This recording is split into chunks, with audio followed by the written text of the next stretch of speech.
Hello mga ka-great, magandang araw po sa inyo lahat. Narito naman yung lingkod Noel Agri TV para magkatid munting kalaman tungkol sa pagsasaka. I-update lang po natin kayo dito sa ating sabog tanim na Jasmine 479 na isinabog natin noong January 14, 2024. At ito po ay wala pong gagamiting abono rito hanggang sa mag-ani. Wala po, zero, wala pong organic, wala synthetic.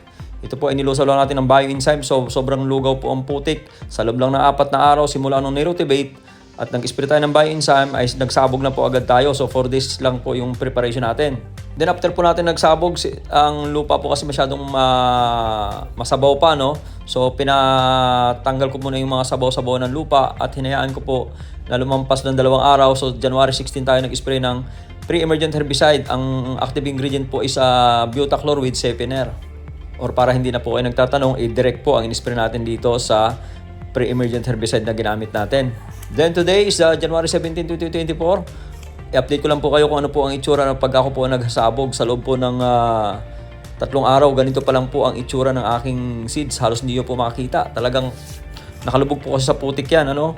Right after ng linang ay nagsabog na po ako. Kaya po kinain ng putik yung seeds. So pagdating po ng tag-ulanan at hindi po basta-basta tutumba kahit direct seeded, parang nakatanim din siya.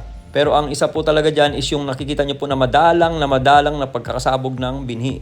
At eventually yan po ay magsusuhi ng let's say 30 to 50 tillers, ay mayroon siyang space para magsuhi ng ganun.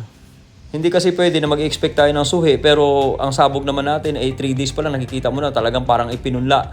Ay para sa akin po, hindi po talaga magsusuhi ng maganda yon. Yun po ay magiging sakitin, magiging madilaw, batik-batik, matakaw po yun sa tirahan na ng peste yan, tirahan ng black bag, tirahan ng stem borer, leaf folder, tirahan ng mga hoppers. Yan ang problema kapag masensin po ang pagkakasabog ng ating binhi. Well anyway, ito po ay demonstration trial naman ng zero abono method. Walang gagamiting abono hanggang sa mag-ani dahil nga po rejuvenated na yung lupa ko. So papakita ko po sa inyo para kayo ay ma-inspire din na magtanim ng ganitong sistema na organic lang.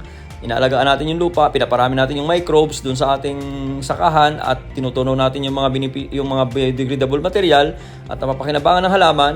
At eventually, sa kakalagay po natin organic matter, lalo po yung chicken manure na niluto natin sa bioenzyme, ay hindi na po tayo maglalagay kasi po kargado na yung lupa. So in this case, sa akin po, mga 3 years na po itong ginagawa ko, ay rejuvenated na po ang lupa ko, sustainable farming na po yung ginagawa natin. So in this demo, yun po yung ating papatunayan na naman sa inyo. Tapos direct seeded po to, so walang gagamiting masyadong pera na pangpatanim. So napakatipid na po yung sistema na to. So sana po maging successful para sa mga kababayan natin ay magkaroon kayo ng mga protocol na masusundan nyo po sa inyong pagsasaka na matipid pero maani, maganda ang ani at mapapangalagaan pa po ang lupa. Dire-diretso lang po yung itong ating pag-update sa inyo. Huwag po kayong magsasawang manood kasi nga po today is 3 days pa lang after po na naisabog.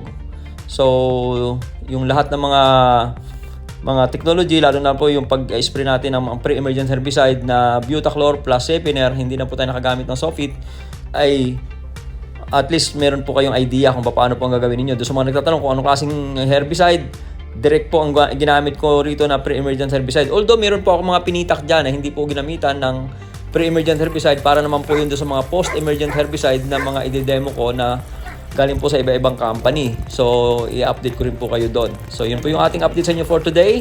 Wala pa masyado kayong makikita dyan. Talagang madalang, nakalubog ang butil at hindi na po kinain ng maya kasi nga po, pagsabog ko, lumubog na doon sa putik. At ngayon po, sumilay na po siya.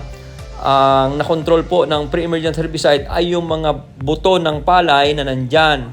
At saka yung mga buto ng damo na nandyan na hindi pa sumisibol. Yung tinatawag natin na wala pa siyang germination, hindi pa po nag-germinate yung mga seeds na yon. So pagka na-spray na natin ng pre-emergent herbicide, hindi na po yun mag-germinate. So yung mga lulusot na lang po pagdating ng 25 days, yun na lang po yung kontrolin natin ng post-emergent herbicide sa pamamagitan ng pag-touch up o yung parang spot spraying na lang po ang gagawin natin doon. Matipid na lang po yun. Yun po yung ating video sa inyo for today. Thank you very much mga ka-great. Lagi tatandaan sa ating munting channel, Noel Agri TV Farmers ang Bida. Salamat po sa pag-share ng ating mga video para makatulong din po sa ibang mga farmers. Salamat po!